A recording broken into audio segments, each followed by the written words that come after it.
Yoga in Action proudly presents The Lost Ways of Knowing with Circle Yoga Shala's Matthew Krebs. We're beginning with the discussion of some of the most ancient ideas from India that right up until the present day influence what we understand to be yoga and how we practice these things that we call yoga. We feel like it's very important to know something of the origin and the majesty of this ancient culture that has produced these philosophies and this art and this music and all the things that have showered the world with wisdom and ways of understanding ourselves and so on. So if we start as far back as we can, this means we're discussing the Veda. Specifically the Rig Veda. I think it's safe to say that for the majority of India, the Veda is considered the orthodox source of knowledge and revelation. The Veda itself is said to be heard. The word is Shruti in Sanskrit. And all other texts are said to be smriti, those that are remembered, those that are in some sense secondary to the initial revelation that established the culture and the land that they still call Bharata. So we want to provide some dates for the composition of these texts and put those dates in the context of world history in a certain sense so that we can get a sense of how old they are and what was going on in other places at the same time and afterwards. If we go as far back as we can, the world timeline is given to us that the Stone Age cultures can be said to exist around 50,000 BCE. We don't see anything in the way of necessarily philosophy and art and so on until we jump forward to 8,000 BCE, which is when we find rock art in Africa. If we go forward a little bit further, around 6,500 BCE, agriculture begins, and then around 3,100 BCE, King Menes founds Memphis as the capital of Egypt, and Egypt, of course, is so influential. When we come to India, at about 3,000 BCE, pastoral nomadic societies emerge, and then around 2,500, urban societies emerge along the Indus Valley. Finally, between 1,700 and 1,500 BCE, nomads in the Punjab are said to have composed the Rig Veda, the first and most ancient of the fundamental Vedic corpus. For a point of comparison, if the Veda is said to be composed between 1,700 and 1,500 BCE, Genesis, the first book of the Hebrew Bible, which is really important for Western culture, is thought to have been composed between 1450 and 1400 BCE. In 1240, Moses is said to have received the Ten Commandments on Mount Sinai. Homer's Iliad was written in 762 BCE. In China, between 479 and 551, Confucius lived. In Greece, between 428 and 347 BCE, Plato lived. And then finally, 348 to 322, Aristotle lived. And so to get to the founder, in a certain sense, of the Western mind, insofar as Aristotle had a role to play in that, and that is a huge role, we can see that the Veda is well over 1,000 years older than that. So we're dealing with some unbelievably ancient stuff here, and some stuff that is very different than our modern mindset. And part of what we're trying to do in these initial podcasts is to help us distinguish how different we are than the ancient peoples who whose ideas and philosophies gave us yoga, and also in some sense how similar we are, how we're still looking for the same sort of answers, how we're still suffering from the same sort of confusions. So there are 3 Vedas. They call them the big 3. The Rig Veda, the Sama Veda, and the Yajur Veda. And we can say a little bit about how they relate. Though, again, the Rig Veda is the fundamental material of the Vedic revelation. So the Rig is what was heard by the seers who are said to have composed the Veda. They're called rishis, the ones who see. The revelation they received dealt with essentially how is it that we are to be in this place that we find ourselves. Who are the gods? How was the world made? What's my place here? What's our place here? How do we act given these circumstances? Big existential questions about where we belong and what we're supposed to care about in human life. This fundamental material in the Rig Veda was used to create the other 2 Vedas, the Sama and the Yajur. So the verses of the Rig were rearranged for chanting or singing as the Sama Veda. And Sama Veda means knowledge of songs. Some additional prose passages were added to comment on the fundamental revelation's use in ritual. So how is it that the Rig Veda gives us the material that tells us what ritual is supposed to be like? And that composes the Yajur Veda. And Yajur means the knowledge of sacrifice. So if we were to sum those 3 up, we would say the Rig Veda is the initial pot of gold, the initial revelation that was heard by the seers. And then it gets rearranged so that we can sing it. And then it gets elaborated on just subtly so that ritual begins to emerge. There's another Veda called the Atharva Veda, and the Atharva means knowledge of the fire priest. Knowledge of the fire priest is concerned basically with worldly life, not above and beyond, but in addition to religious ritual in the Yajur. What about the practical stuff of living an average, everyday human life? Well, by the time we get to the Atharva, we see this use beginning to emerge, and that includes things like, how do I take care of basic sickness? What about relations between people? What methods would I use to heal? There can be spells in the Atharva. There's the use of charms, things like that, and also a fairly extensive herbal pharmacopoeia of healing remedies.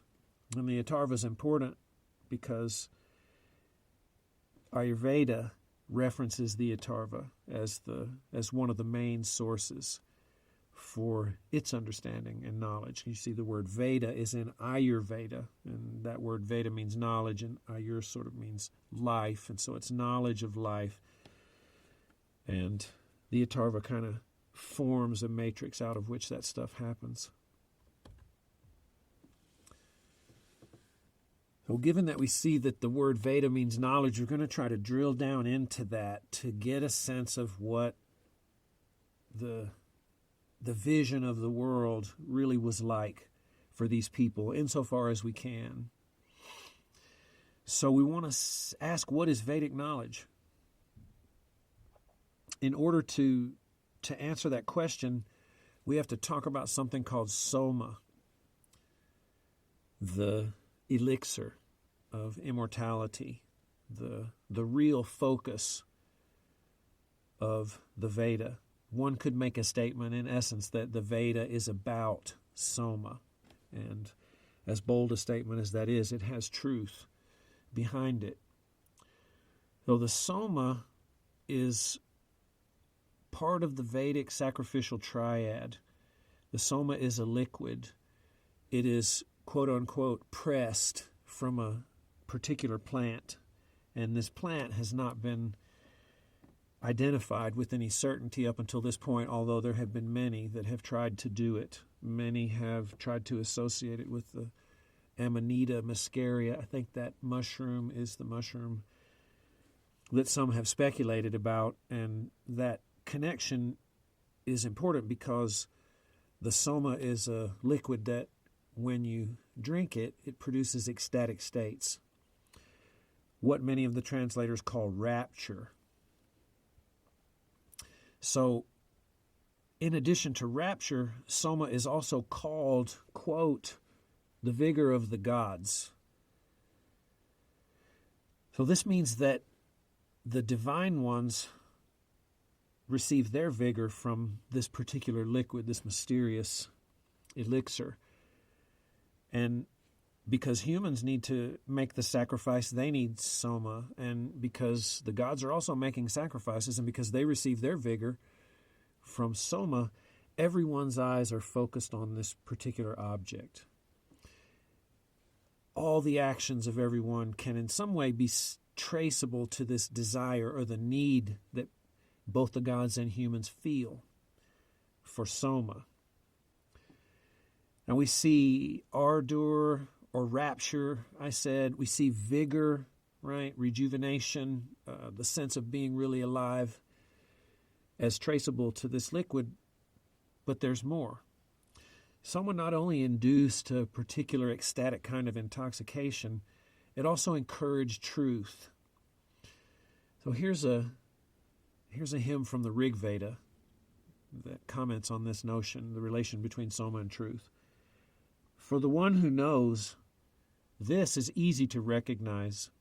True and false words clash. Of these two, the true, the just, is what soma protects, and he fights untruth, unquote. So that's hymn 7.104 of the Rig Veda.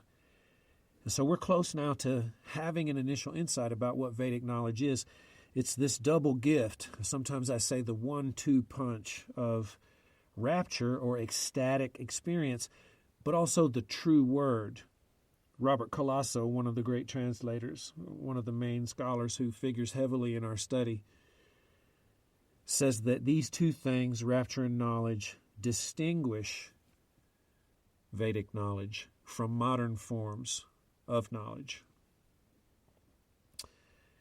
We should know that the divine will notice us if we offer it rapture. Now, because soma is very complex, because it's the vigor of the divine, because it rejuvenates, because it protects truth and is involved with the true word, and because it is rapturous in its effects, it's extremely powerful. And that means we should have as much awe and respect in approaching it as we can, because it can be very dangerous. Let's say, for instance, if just one of those attributes, vigor or rapture or even truth, were the only thing that came from it or became the only thing that distinguished our knowledge. So in the Veda, there's a story that shows what it means to not respect soma, to not approach it with awe and respect. The first one to do this is Indra, one of the original gods, a very mischievous, very interesting, very important initial figure in the pantheon of gods that begin to emerge in the initial revelation. So Robert Colasso recounts this myth of Indra abusing the soma. Quote, Indra, eager, impatient, headstrong, he snatched the liquid from Tvastar and drank it without ritual, without mixing it, without filtering it. His body fell apart on all sides. The intoxicating liquid came out of every orifice. Then Indra vomited. He no longer knew what to do, so he turned to Prajapati. Indra lay on the ground devastated. The gods gathered around him and said, in truth, he was the best of us. Evil has befallen him. We must heal him. And so here is the the devastating effect in a beautiful image, this fate of a god who in haste drank the soma, quote, without ritual. Now, what does it mean to drink it without ritual? It means to drink it out of the sacrificial context. And that means to drink it without a certain gesture, a certain outer gesture or attitude or posture, and also a certain inner gesture. It means to drink it without mixing it, to drink it in its pure, unrefined state. It needs to be worked on a little bit in order to be fit for the sacrifice. And it also means to drink it without filtering it. So all of reality, because of the nature of the mythology we're dealing with here, needs to be filtered subtly to be prepared for the sacrifice. Now, if that's not happening, then, quote, Indra's body fell apart on all sides. The liquid leaked out. It began to run everywhere. And then he vomited. So it's too powerful. Rapture in this form would tear us apart. It's not useful for what's going on. And we know this because the gods say, in truth, he was the best of us, but evil has befallen him. And now we need to be healed, or he needs to be healed. So in order to heal Indra, the gods perform something called the Sautramani rite, which heals Indra's illness, but it also heals his crime. From this time onward, all who drank soma feared its dangers. And there are specific prayers that show this in the Rig Veda about how respectful and how much in awe people are when they begin to approach the sacrifice. Here's a few quotations. Quote, like the harness of a chariot, thus keep my limbs together. And again, quote, let these juices protect me from breaking a leg and preserve me from paralysis.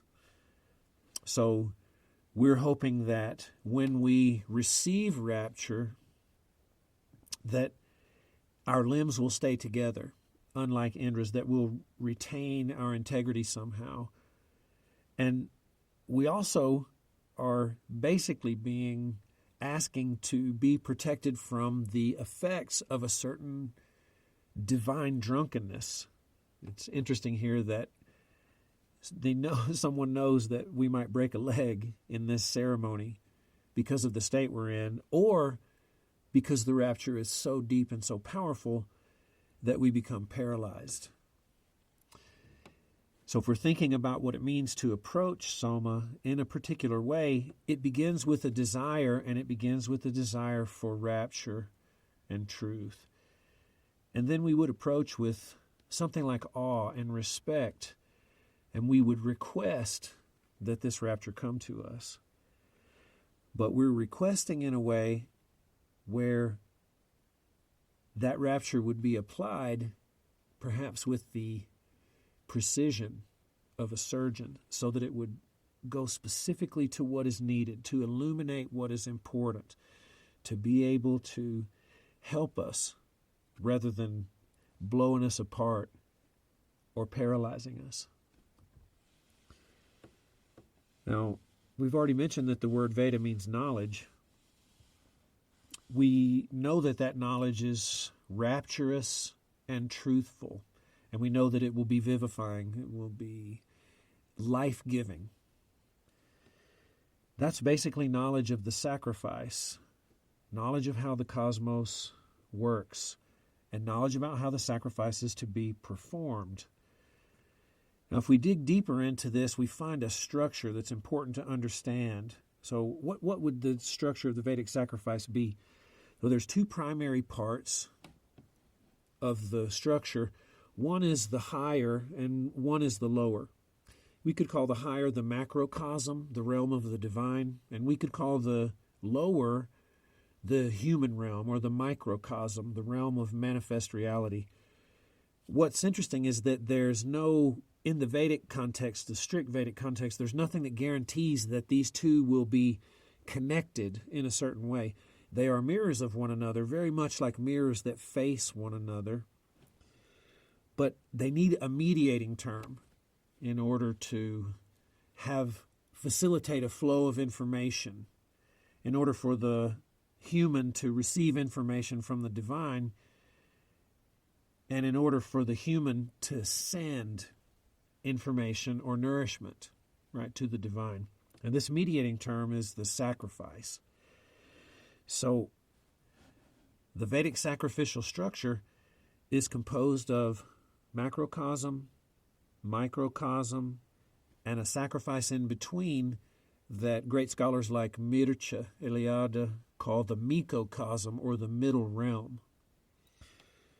David Gordon White says this: the Vedic triad of human, sacrifice, and divine has come to be applied to a myriad of domains across a wide array of religions, philosophies, and scientific disciplines, including those of yoga and alchemy.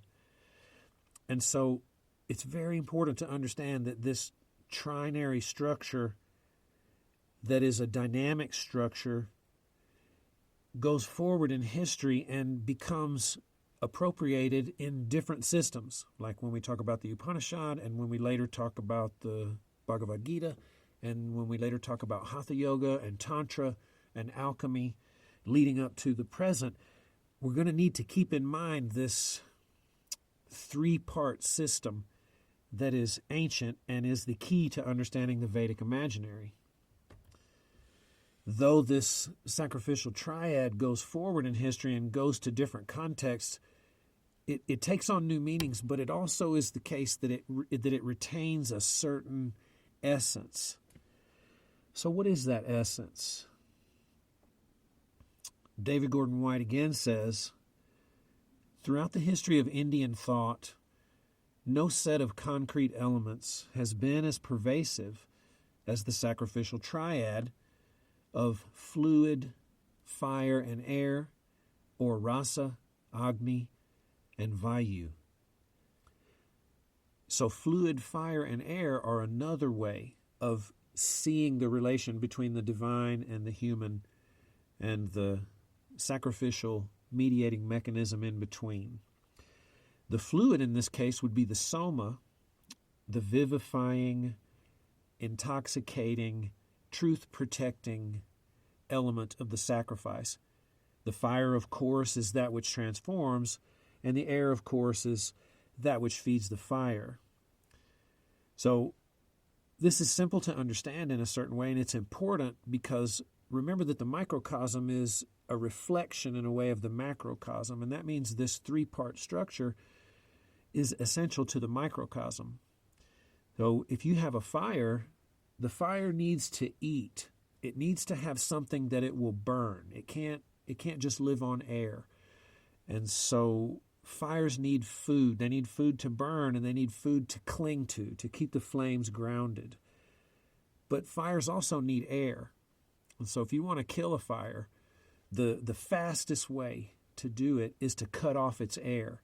Then it loses the motivation or the motive force that allows it to cling to the food and to continue. This should sound familiar in a certain way, especially if we describe what the fire is doing as eating and breathing, because this makes us look quite a bit like that fire. Humans have homeostasis, they carry a fire, and they carry a hunger that has to be satisfied as long as they're alive. So humans have to eat and will require something like soma. But humans also have to breathe. And like a regular fire, if you cut off the air to a human, that life is over very quickly. It will also be over if you cut off the food, but it'll take a much longer time. And so now we see that the essence of the Vedic sacrificial dynamic is also the essence of what it means to be human. So the human being is connected with the sacrifice in a deep and profound way, and this will be the case as we go through the history that we're going to be outlining in the initial episodes and seasons. So this triad of fluid, fire, and air has taken on many forms depending on its field of application.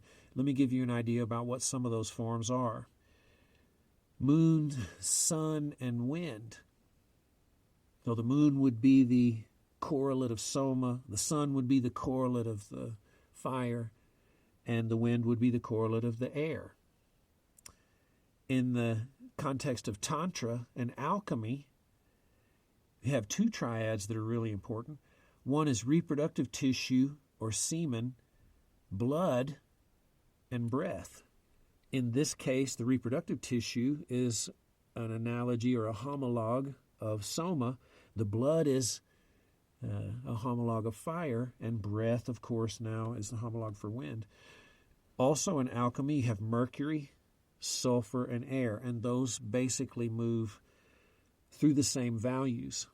And so we're going to keep this in mind as we move forward, because we're going to see it again in various ways. Now, if you were going to ask the question, how exactly does the sacrifice work? We have to talk about the relationship between the invisible and the visible. So the invisible would be the divine realm, and the visible would be the human realm, and the sacrifice would mediate between the two. So the invisible governs the visible. The visible emanates from the invisible. So our world comes from that divine world, and it is distinguished and brought down and incarnated in a certain way. The visible provides emergence or nourishment for the invisible. And so that's another way of saying that the visible is absorbed into the invisible. So the divine realm governs the human realm, and the human realm feeds and is absorbed into the divine realm. All action, all thought, all gesture has the potential to feed the divine realm and facilitate the human absorption back into that higher level. But it's important to understand that all these things, action, feeling, thought, spoken word, can only be reabsorbed into the divine if that stuff takes place in the sacrificial context.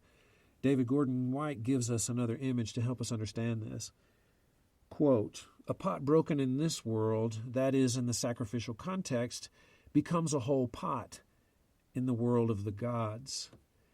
And so this pot, if broken in the sacrificial context, will be reconstituted in the divine realm. And that's a way of seeing that it will be born again, and born again at a higher level.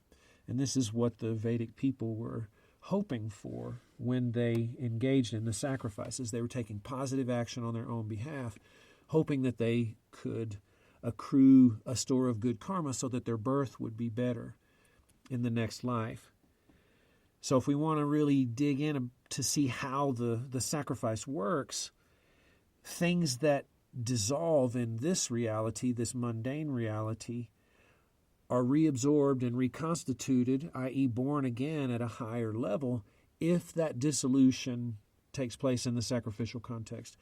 If it's not, all action, all gesture, all thought, all spoken word outside of the sacrificial context doesn't have any meaning. That's actually pretty heavy to think about.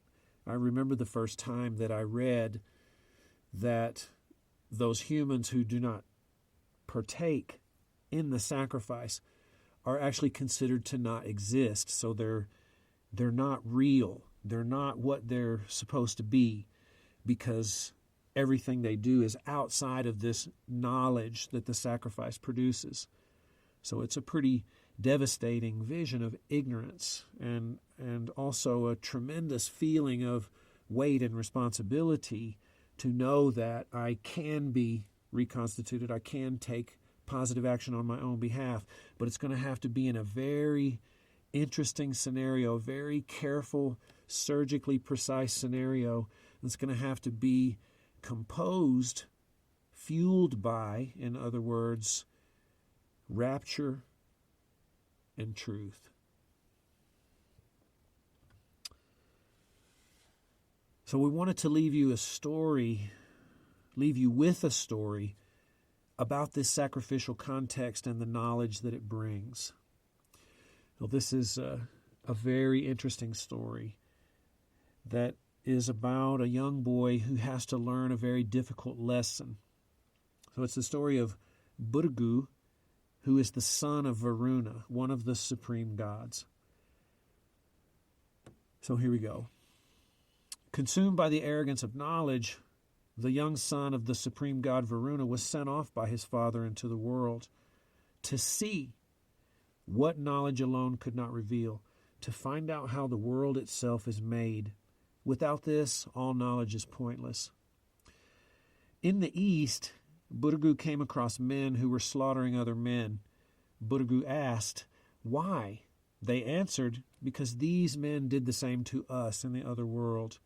He saw the same strange scene in the south. In the west, there were men eating other men and sitting about calmly. In the north as well, amid piercing cries, there were men eating other men. When he returned to his father, Buddhaguru seemed speechless. He was wide-eyed. Varuna looked at him with satisfaction, thinking, "He has seen." The moment had come to explain what his son had seen. He said, "The men in the east are trees. Those in the south are flocks of animals. Those in the west are wild plants. Last, those in the north who cried out while they ate other men were the waters." What exactly had Buddhaguru seen? The world is made up of two brothers, Agni and Soma. Brought up as two asuras, or demons, in Vrta's belly, they abandoned him to follow the call of another brother, Indra, and to pass over to the side of the Devas, or the divine ones. Agni became the devourer, and Soma the food. Down here, there is nothing else than devourer and devoured. And so the Vedic imaginary really comes alive here. The most basic thing to say is that all action and all existence proceeds from this act of eating, this fundamental act of consuming something, making it disappear, integrating it somehow at a higher level, and becoming. And so all the things in this world are traced to this fundamental act that it's not too much to say that this is a violent act. And this is a strong statement. To be told that to exist means that a certain form of violence is going to be engaged in, if indeed you want to continue, or life wants to continue. And I suppose there's no way out of that either, because if you don't want to continue or you don't want to engage in this, then you yourself will be erased, and that's an act of violence against yourself. And so sacrifice is needed to make sense of all this. It's interesting that the young boy sees the people in the north and the south and the west sort of as people, sort of like him. They're called men in each place. And then when his father explains, after he has seen all that, wide-eyed, and he has become awakened, in a sense, to the reality of where he lives, he sees that all the things of the world are included in this initial act, this eating that wants to continue. Some of them are trees, some of them are flocks of animals, some of them are wild plants, and some of them are even the waters. All of these things are eating, engaged in this sacrificial action. And all that boils down to two things, Agni and Soma. Because there's a fire, it's going to have to be fed, so it will have to eat food. And the preferred food here is the one that produces truth and ecstasy. So we position the Veda historically between 1700 and 1500 BCE. We focused a little bit on the Rig Veda and noted that it is the original material of the revelation out of which the other three Vedas are taken. So the Rig is rearranged a little bit, some things are added to it, and that forms the Yajur Veda, and that forms the Sama Veda, and eventually the Atharva Veda. The Veda concerning practical everyday living and healing emerges. We saw that Soma is the centerpiece of the sacrificial ritual, and the macro-microcosmic relationship is mediated by sacrifice. You have to have Soma for the sacrifice. You have to have a fire for the sacrifice. and the fire has to breathe. If things are offered in the context of sacrifice, their dissolution here in the lower world is reintegrated in the upper world. But if things are offered outside of sacrifice, or offering is the wrong word, if they're not offered, if they just happen in a sense, then those things that are dissolved here go the way of entropy. If we borrow a modern metaphor to talk about what happens, that means they just come apart and they stay apart and they become dispersed evenly throughout all of space and time. But if offered in the context of the sacrifice, they stay constituted as the thing that they are, the individual thing they are, but now at a higher level.